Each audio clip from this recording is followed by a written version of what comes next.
तर आपण करणीचे प्रकार, त्यानंतर सजातीय करणी, त्यानंतर करणींची बेरीज वजाबाकी गुणाकार भागाकार, त्यानंतर छेदाचं परिमेयकरण, छेदाचे परिमेयकरण हा भाग आपल्याला या ठिकाणी अभ्यासायचा आहे.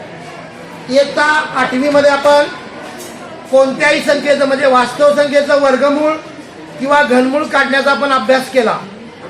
कोणत्याही गुणगारे कांबळे आणि मेटकरी कोणत्याही वास्तव संख्येचं जर वर्गमूळ किंवा घनमूळ काढलं तर ते परिमेय संख्या किंवा अपरिमेय संख्या असणार. बघा, कोणत्याही संख्येचं वर्गमूळ काढूया आपण किंवा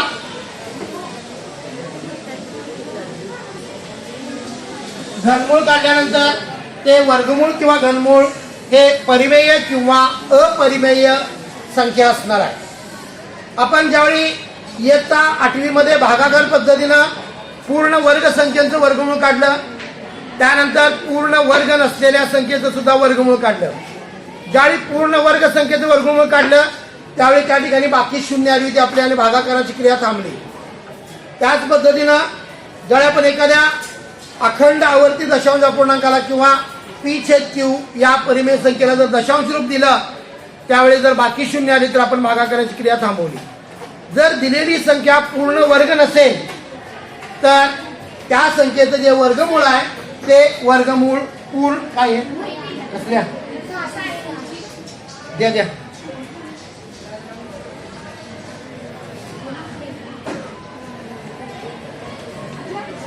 तर हे नंतर घ्या.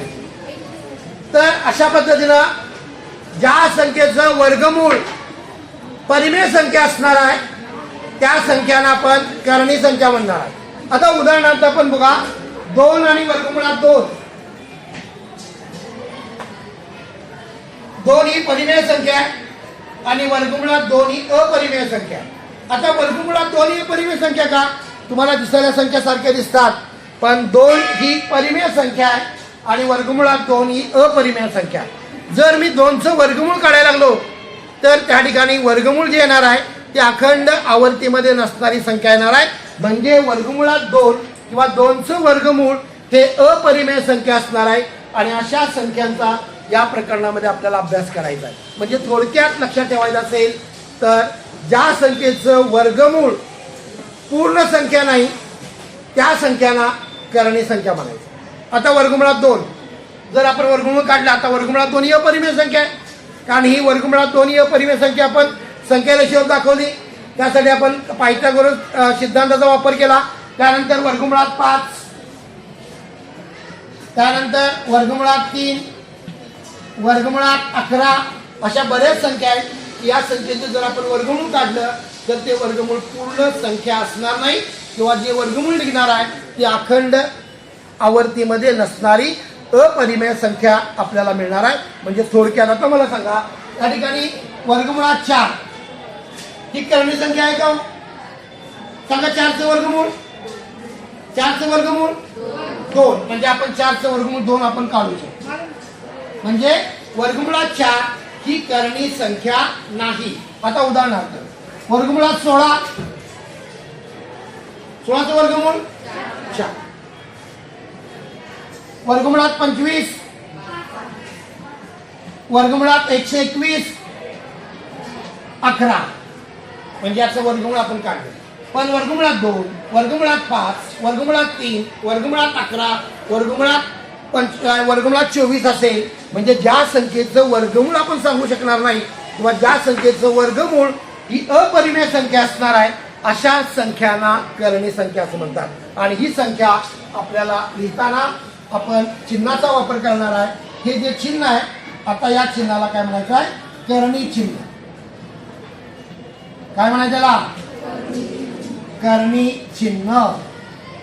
म्हणजे ज्या संख्येचं वर्गमूळ आपल्याला सांगता येणार नाही त्या सगळ्या संख्या करणी चिन्हामध्ये लिहायच्या आहेत. आता या ठिकाणी बघा, इथं n ही या करणीची कोटी, n करणीची कोटी आणि a ला कनिष्ठ संख्या म्हणायची. याला काय म्हणायचं? कनिष्ठ संख्या. म्हणजे करणी चिन्हाखाली जी संख्या असणार आहे त्या संख्येला कनिष्ठ संख्या म्हणायचं. आणि n म्हणजे या करणीची कोटी. आपल्याला फक्त 2 कोटी असणाऱ्याच करणींचा अभ्यास करायचा आहे. 3 कोटी असेल, 4 कोटी, 5 कोटी या करणींचा आपल्याला अभ्यास करायचा नाही. आपण फक्त वर्ग करणीचा अभ्यास करणार आहे. म्हणजे आपल्या गणितामध्ये किंवा या ठिकाणी जी करणी लिहिलेली असणार आहे त्या करणीची कोटी किती असणार आहे? 2 असणार आहे. कोटी किती? 2. आता या ज्यावेळी आपण काय करतो बघा, जर करणीची कोटी 2 असेल तर लिहायची नाही. आता उदाहरणार्थ वर्गमुळात 11 या करणीची कोटी किती आहे बघा. करणीची कोटी 2 आहे. करणीची कोटी किती? 2. आणि कनिष्ठ संख्या किती आहे सांगा? कनिष्ठ संख्या 11. करणी चिन्हाखालील संख्या म्हणजे कनिष्ठ संख्या.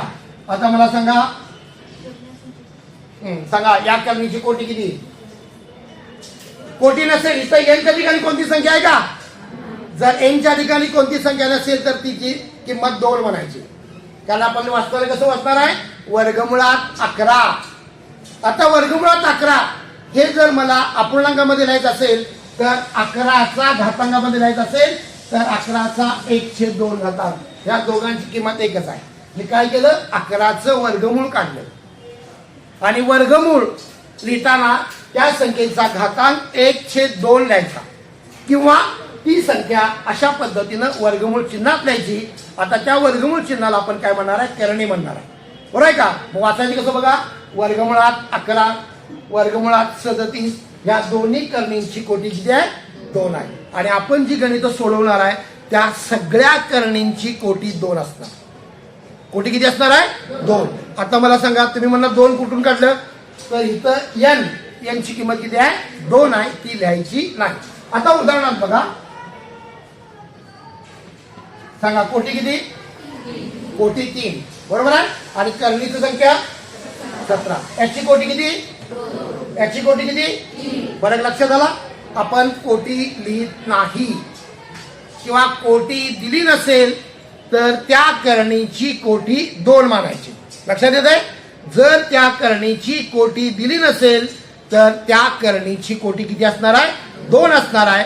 आणि आपण इयत्ता 9वीला फक्त वर्ग करणीची म्हणजे ज्या करणीची कोटी 2 असेल अशाच करणींचा अभ्यास करणार आहे.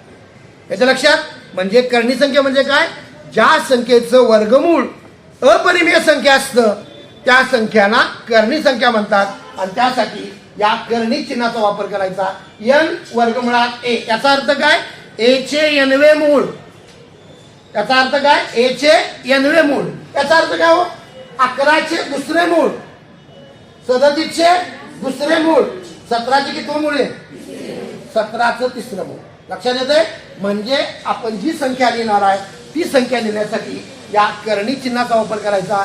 आणि करणी चिन्हाखाली जी संख्या असणार आहे त्या a ला करणीचं संख्या म्हणायचं आणि n ला या करणीची कोटी म्हणायचं.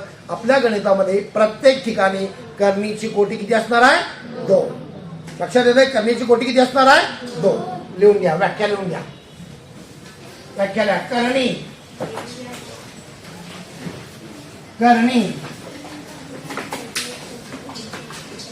करणी लिहा लवकर. पट पट पट. जर ए ही धन परिमेय संख्या असेल, ए ही धन परिमेय संख्या असेल, ए ही धन परिमेय संख्या असेल आणि ए चे nवे मूळ, सगळं स्मॉल लेटर मध्ये लिहायचं. ए आणि n दुसऱ्या लिपीमध्ये लिहा. ए चे nवे मूळ ही अपरिमेय संख्या असेल तर, ए चे nवे मूळ ही अपरिमेय संख्या असेल तर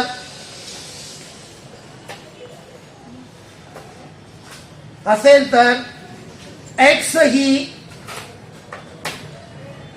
ही करणी आहे असे म्हणतात. एक्स ही करणी आहे असे म्हणतात.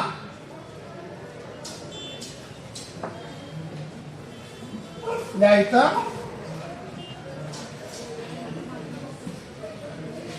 एनव्या मुळात ए. पुढे लिहा, शब्दातल्या चिन्हातल्या पहिल्यांदा. एनव्या मुळात ए.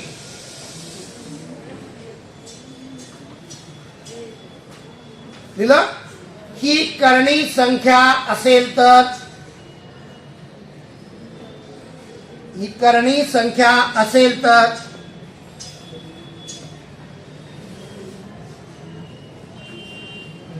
चिन्ह काढा फक्त. या चिन्हाला करणी चिन्ह म्हणतात. या चिन्हाला करणी चिन्ह म्हणतात. एला करणीस्थ संख्या, एला करणीस्थ संख्या व एनला करणीची कोटी म्हणतात.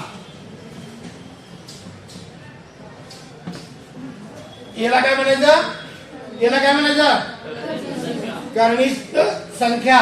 एनला, आणि आपण किती कोटी असणाऱ्या करणींचा अभ्यास करणार आहे? ला.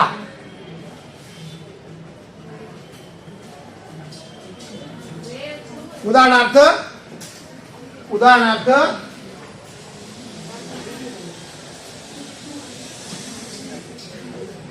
वर्गमुळात 2, वर्गमुळात 5, वर्गमुळात 11, वर्गमुळात 37.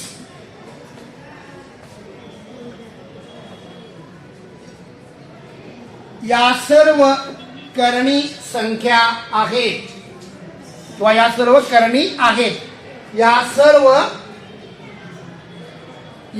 सर्व करणी संख्या आहेत. या सर्वांची कोटी 2 आहे. लिहा खाली. पुढे लिहा. वर्गमुळात 37 कोटी 2 करणीस्थ संख्या किती? लिहा. कोटी 2 करणीस्थ संख्या 37. करणीस्थ संख्या करणीस्थ संख्या 37. येतं लक्षात? या खाली अनेक उदाहरण. वर्गमुळात 51 सांगा कोटी किती? या कोटी 2 करणीस्थ संख्या 51. कोटी 2 करणीस्थ संख्या 51. मुझ्यावर सांग एक उदाहरण.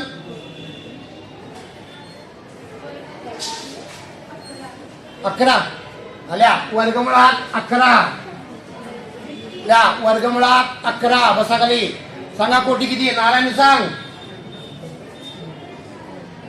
कोटी किती? मोठ्यानं, फक्त तुझा आवाज यायला पाहिजे. दंगा करताना कसा आवाज येतो मोठा? कोटी किती? 2. आणि करणीस्थ संख्या 11. बरोबर आहे का? कोटी 2 आणि करणीस्थ संख्या किती? 11. बसा. आणि कोण सांगणार? गोडके सांग.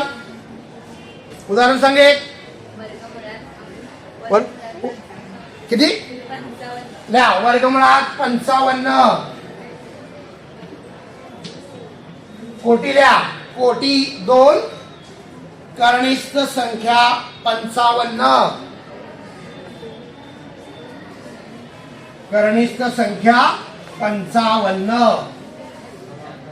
आल्या. खालीलपैकी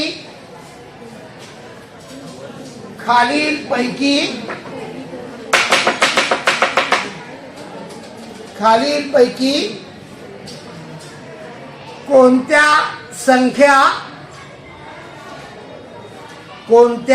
संख्या करणी आहेत किंवा नाही ते सांगा.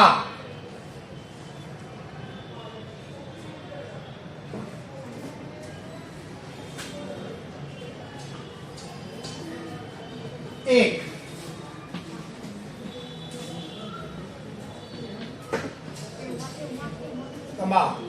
बघा, घनमुळात 51 वाचायचं कसं?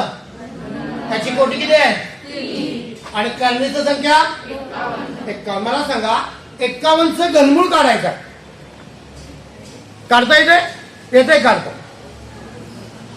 पण ती परिमेय संख्या असणार का अपरिमेय? अपरिमेय. जर या संख्येचं घनमूळ 51चं घनमूळ जर अपरिमेय संख्या असेल तर ही करणी आहे. त्याला काय म्हणायचं? करणी आहे किंवा नाही? या करणी आहे. करणी आहे.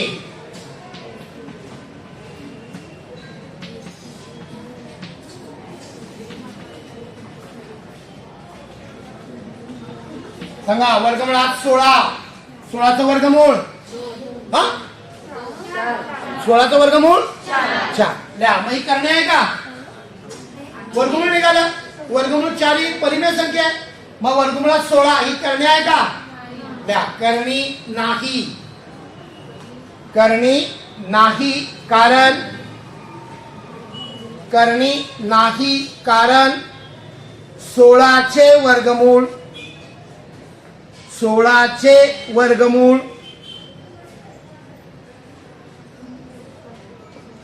200 16चे वर्गमूळ 4 आहे. 16चे वर्गमूळ 4 आहे. 4 ही परिमेय संख्या आहे.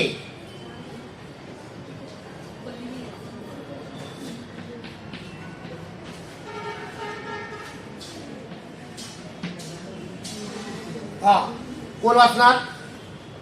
कोटी किती आहे?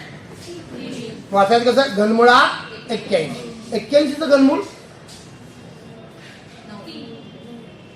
81चं वर्गमूळ 9.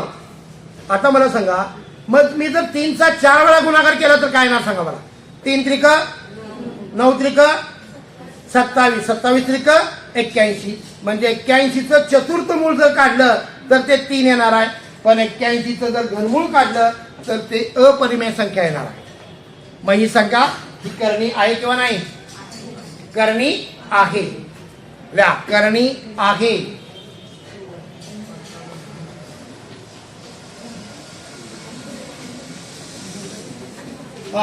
सांगा 100 वर्गमुळात 144 वर्गमुळात 144 144 याचं वर्गमूळ. पाटील तुम्ही पाटील आणि कुंभारच काय बघा, बघू दे की. कधी 7वीला पण असं झालंय, लक्ष कधी असत नाही. सांगा 144चं वर्गमूळ 12. मग करणे आहे का? वर्गमूळ आलं तर करणी नाही, घनमूळ आलं तर करणी नाही आहे का? द्या, ही करणी नाही. ही करणी नाही कारण 144चे वर्गमूळ 144चे वर्गमूळ 12 आहे. 12 आहे.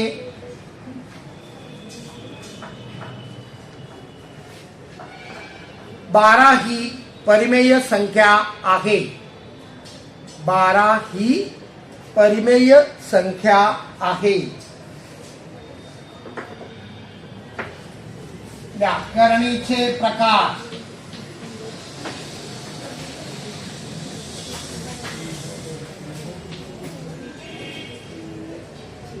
बोलू नका रे.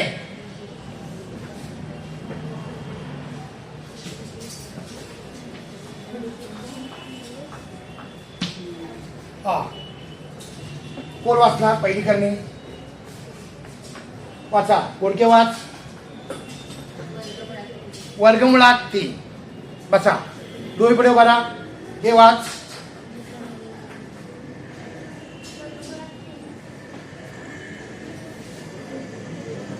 दोन वर्गमुळात 3. या दोघांच्यात काय फरक आहे रे? बसा खाली. या दोघांच्यात काय फरक आहे? कोण सांगणार? मला सांगा. वर्गमुळात 3 आणि 2 वर्गमुळात 3 ह्या वेगवेगळ्या प्रकारच्या करणे आहेत. आपण जे करणीचे 2 प्रकार अभ्यासणार आहे त्या प्रकारामध्ये मोडणार आहे. जर एखाद्या करणीच्या 2 अवयवापैकी एक अवयव एक हीच परिमेय संख्या असेल आणि दुसरा अवयव जर अपरिमेय संख्या असेल तर त्या करणीला शुद्ध करणे म्हणायचं. आता मला सांगा. या ठिकाणी वर्गमुळात 3. या वर्गमुळात 3 चे 2 अवयव आहेत. एक परिमेय अवयव आणि अपरिमेय अवयव. तिथं परिमेय अवयव आपल्या डोळ्याला दिसत नाही. म्हणजे तो किती आहे? तो किती आहे? 1 आहे. मग ही शुद्ध करणे झाली. बरोबर आहे. म्हणजे करणी चिन्हाच्या बाहेर काय लिहिलंय का? जर करणी चिन्हाच्या बाहेर काही लिहिलं नसेल किंवा कोणतीही परिमेय संख्या नसेल तर त्याला म्हणायचं शुद्ध करणी. मग घनमुळात वर्गमुळात 3 ही शुद्ध करणे आहे. कारण त्या करणीचे 2 अवयव आहेत. त्यातला एक अवयव 1 आहे आणि दुसरा अवयव 3 ही अपरिमेय संख्या. आता मला सांगा. 2 वर्गमुळात 3 आहे. त्याच्यातला परिमेय अवयव कोणता? 2 आहे. म्हणजे 1 सोडून आला. जर दिलेल्या करणीच्या 2 अवयवापैकी एक अवयव 1 या संख्ये व्यतिरिक्त म्हणजे 1 सोडून जर परिमेय अवयव असेल आणि दुसरा अवयव जर अपरिमेय असेल तर त्याच करणीला मिश्र करणे म्हणायचं. मिश्र. आणि शुद्ध कुणाला म्हणायचं? करणी चिन्हाच्या बाहेर किती पाहिजे? 1. आपण 1 लिहित नाही. जर 1 सोडून दुसरी कुठली पण संख्या आली तर त्याला काय म्हणायचं? मिश्र करणे. म्हणजे याची शुद्ध करणे कोणती आहे सांगा? वर्गमुळात 3 ही शुद्ध करणे आहे. कारण त्याचा परिमेय अवयव 1 आहे. आता 2 वर्गमुळात 3 ही शुद्ध आहे का मिश्र आहे? मिश्र आहे. का?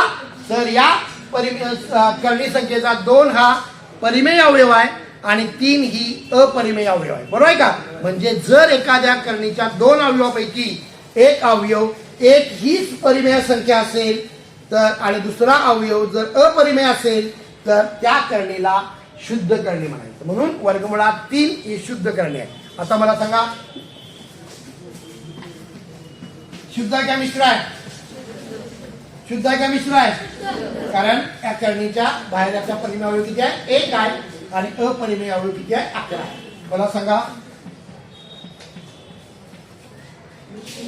ही कुठली आहे? मिश्र आहे. लक्षात येते? लिहा. पहिला प्रकार शुद्ध करणी. शुद्ध करणी. व्याख्या लिहा. शुद्ध करणी. करणीच्या 2 अवयवापैकी करणीच्या 2 अवयवापैकी करणीच्या 2 अवयवापैकी एक अवयव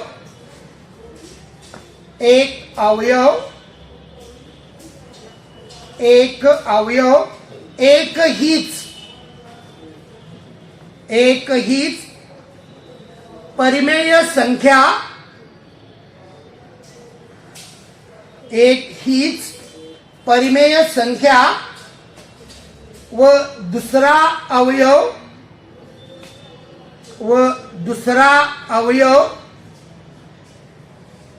अपरिमेय संख्या असेल तर दुसरा अवयव अपरिमेय संख्या असेल तर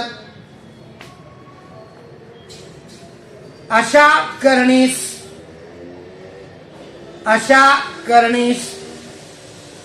शुद्ध करणी म्हणतात.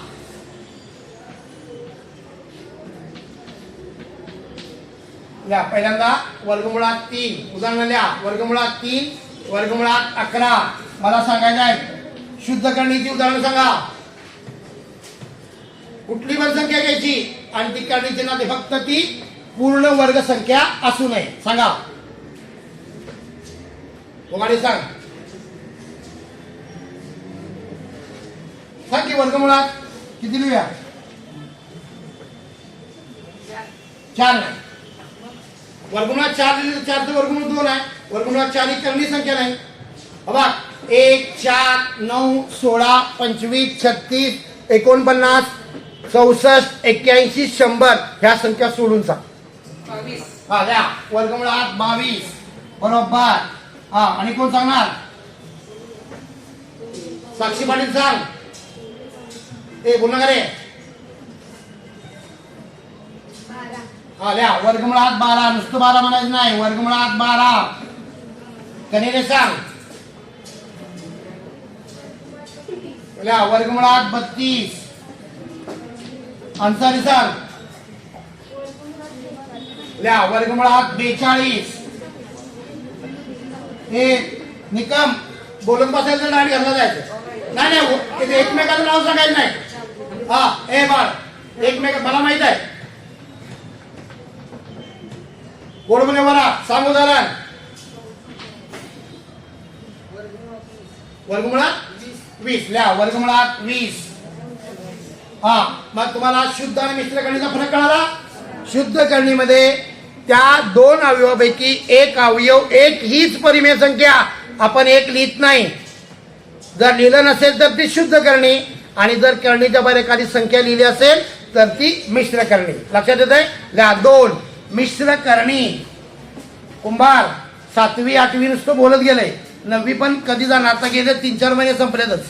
9वी कधी संपणार आणि 10वी कधी आली संपणार हे कळणार पण नाही. तुला जास्त गमेंड आहे लक्षात ठेव. काय सांगायला लागले की वेगळ्या उत्तर देतोस तू. लिहा मिश्र करणी.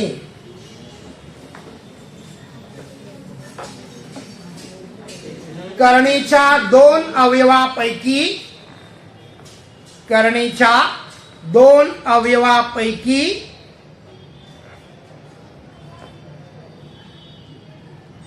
एक अवयव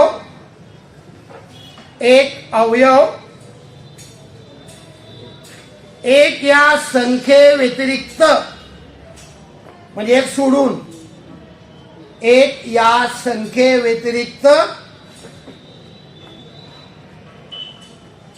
कोणतीही परिमेय संख्या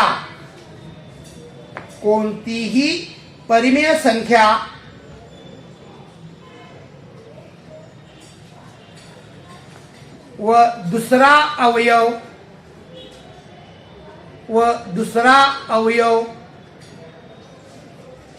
अपरिमेय संख्या असेल तर दुसरा अवयव अपरिमेय संख्या असेल तर अशा करणीस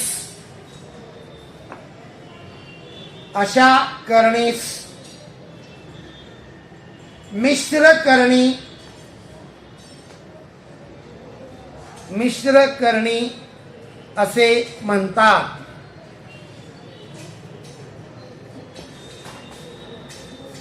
कोण वाचणारे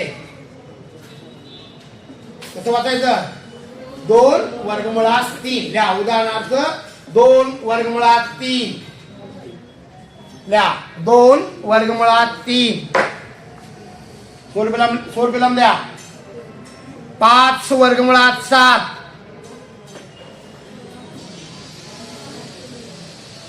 लगे लगे सांग उदाहरण सांग.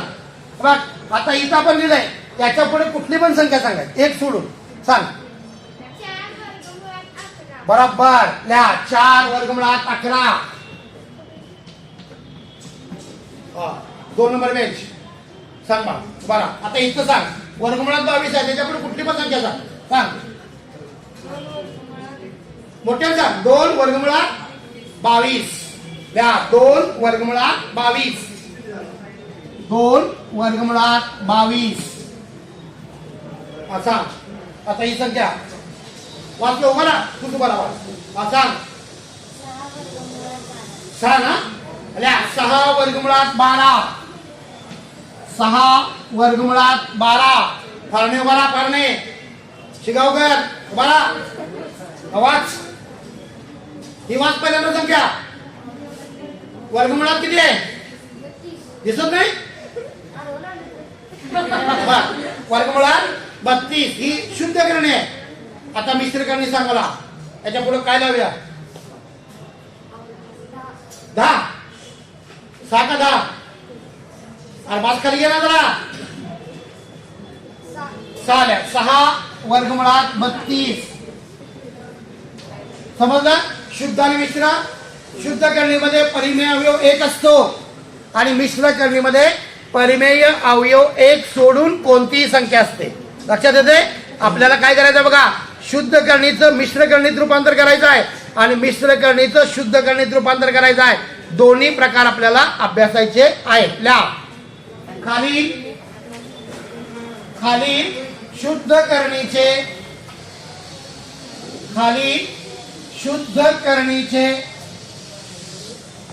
मिश्र करणीत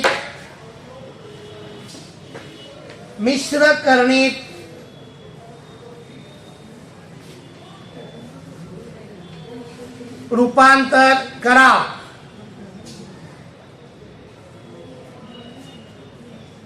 किंवा सोपे रूप द्या. अजून बऱ्याच जणांची सवय गेलेली नाही वर्गात बोलत बसायची. घरातल्यानी वर्गात बोलत बसायला पाठवलेलं नाही. घरात जाताना शाळेतून घरात जाताना डोक्यात नवीन काहीतरी घेऊन जायचं आहे. मूर्खासारख्या सवयी सोडून द्या. एवढं सांगून सुद्धा बारीक बारीक बोलत बसताय बघा. हा कोण वाचणार आहे. माने बरा. वर्गमुळात 12 ही शुद्ध करणे आहे. बरोबर आहे का. करण्याचा परिमेय 1 आहे आणि करणीची संख्या 12 आहे. 12 ही अपरिमेय संख्या आहे कारण 12चं वर्गमूळ आपण काढू शकत नाही. म्हणजे या संख्येचं जर मला किंवा या करणीचं जर शुद्ध करणीचं मला जर मिश्र करणीमध्ये रूपांतर करायचं असेल तर त्यासाठी आपल्याला या ठिकाणी गुणाकार आला पाहिजे. आता 12चे असे अवयव पाडायचे की त्या 12च्या 2 अवयवापैकी एक अवयव असा पाहिजे की त्या संख्येचं वर्गमूळ निघायला पाहिजे. काय निघायला पाहिजे. वर्गमूळ. आता मला सांगा 12 कुठल्या कुठल्या पाड्यात आहे. बेसक्क 12 बरोबर. बेसक्क 12. त्यानंतर आणि कुठल्या पाड्यात आहे. आणि कुठल्या. आता मला सांगा परत उत्तर येतं का म्हणे 2 आणि 2 गुणिले 6 किंवा 6 गुणिले 2 दोन्ही एकच उत्तर आहे. याच्यापेक्षा वेगळं उत्तर असेल तर सांगायचं 3 गुणिले 4. आता मला सांगा या 2 पैकी कोणते अवयव घ्यायचे सगळ्यात महत्वाचं आहे. आता 2 आणि 6 ह्या पूर्ण वर्ग संख्या नाही. आपल्याला माहित पाहिजे 1 4 9 16 25 36 49 64 81 100 या 1 ते 100 मधल्या पूर्ण वर्ग संख्या आहे. यातली कुठली संख्या कशा झाली सांगा मला. पहिल्या अवयवामध्ये का दुसऱ्या अवयवामध्ये. दुसऱ्या. म्हणजे 12चे अवयव पाडताना 3 गुणिले 4 हे अवयव घ्यायचे कारण 3 ही अपरिमेय संख्या आहे आणि 4 ही परिमेय संख्या आहे कारण 4चं वर्गमूळ काढता येतं. बरोबर आहे का. मग मला सांगा तुम्हाला 12चे तर 12 1 12 12चे अवयव आहेत. 2 संख्येचा गुणाकार 12 यायला पाहिजे असे अवयव पाडायचे. 12 1 12 2 गुणिले 6 या 3 गुणिले 4 या 3 अवयवापैकी हाच अवयव घ्यायचा आपल्याला. का घ्यायचा सांगा. कारण त्या 2 पैकी एका संख्येचं वर्गमूळ निघते. बरोबर आहे का. मग मी मला सांगा वर्गमुळात 12च्या ऐवजी काय लिहिणार मी. काय आला गुणाकार 4 गुणिले 3. आता या 4 आणि 3 पैकी कुणाचं वर्गमूळ निघणार. सांगा 4चं वर्गमूळ 2 म्हणजे 2 वर्गमुळात 3 ही शुद्ध करणी. आणि या शुद्ध करणीचं झालं का मिश्र करणी. करणीच्या बाहेर 2 आलं का. म्हणजे आपण शुद्ध करणीचं मिश्र करणीमध्ये रूपांतर करताना त्या करणीस्थ संख्येचे असे अवयव पाडायचे त्यापैकी एका अवयवाचं वर्गमूळ निघायला पाहिजे.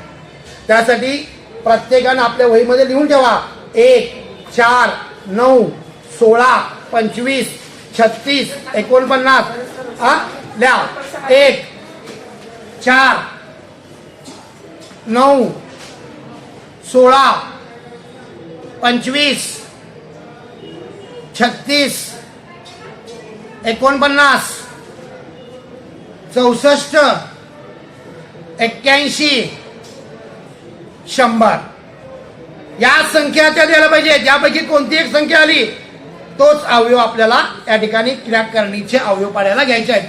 त्या संख्या सोडून दुसरा कुठला पण येऊ दे, पण एक अवयव काय पाहिजे, यापैकी एक संख्या, कारण या पूर्ण वर्ग संख्या आहेत. ठीक आहे, उद्या आपण घेऊया. उद्या शनिवार आहे की